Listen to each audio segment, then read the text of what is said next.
आणि यानंतर आता एक राजकीय बातमी समोर येते। शरद पवार आणि अजित पवारांच्या बैठकीतील आसन व्यवस्थेत पुन्हा बदल करण्यात आलाय। तर पवार आणि अजितदादांच्या मध्ये आता बाबासाहेब पाटील यांची आसन व्यवस्था आहे।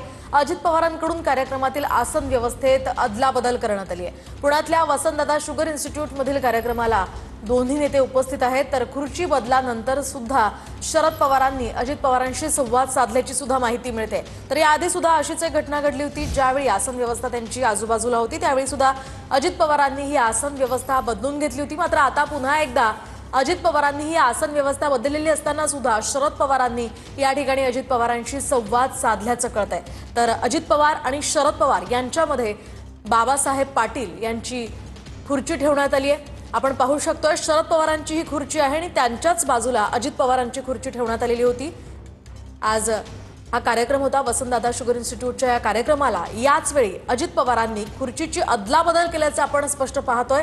या ठिकाणी बाबासाहेब पाटील यांना मध्ये अजित पवारांनी बसण्यास सांगितलं आणि त्यानंतर ही आसन व्यवस्था बदलण्यात आली आणि त्यानंतर सुद्धा शरद पवारांनी अजित पवारांशी संवाद साधल्याची माहिती मिळते। तर अजित पवार आणि शरद पवार हे एकाच कार्यक्रमात एकाच मंचावर आलेले आहे आणि या ठिकाणी दोन्हींच्या खुर्च्या आजूबाजूला असताना बदल अजित पवारांनी या खुर्च्यांमध्ये